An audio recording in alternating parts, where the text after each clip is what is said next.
So what makes CEP different? It really is the power of the few experts that we have. The experts that we have as part of our small group are those that have been in senior executive roles. They have made change happen. They have innovated, they have achieved commercial excellence in terms of marketing, in terms of sales. And with that experience, they're well equipped to be able to coach and guide companies to really develop the strategy and tactics that need to come together holistically across all the different pieces of the commercial excellence puzzle. Now, not a lot of organizations and consulting firms really know how to do that. What we've seen in the market is huge fragmentation. There's a sales optimization company over here. And when we say sales, they're really about CRM.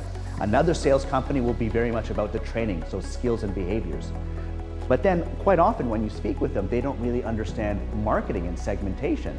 And that really becomes the basis for understanding the marketplace.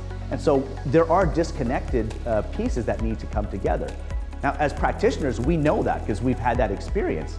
But the market is very fragmented. CEP brings together a few experts in these different domains together that have aligned on the methodology of what commercial excellence really looks like, what things need to happen in what order, and being very true to the customer and putting their needs first to give them very, very practical advice on how leaders would solve their commercial challenges and showcase how we can help them to make that happen.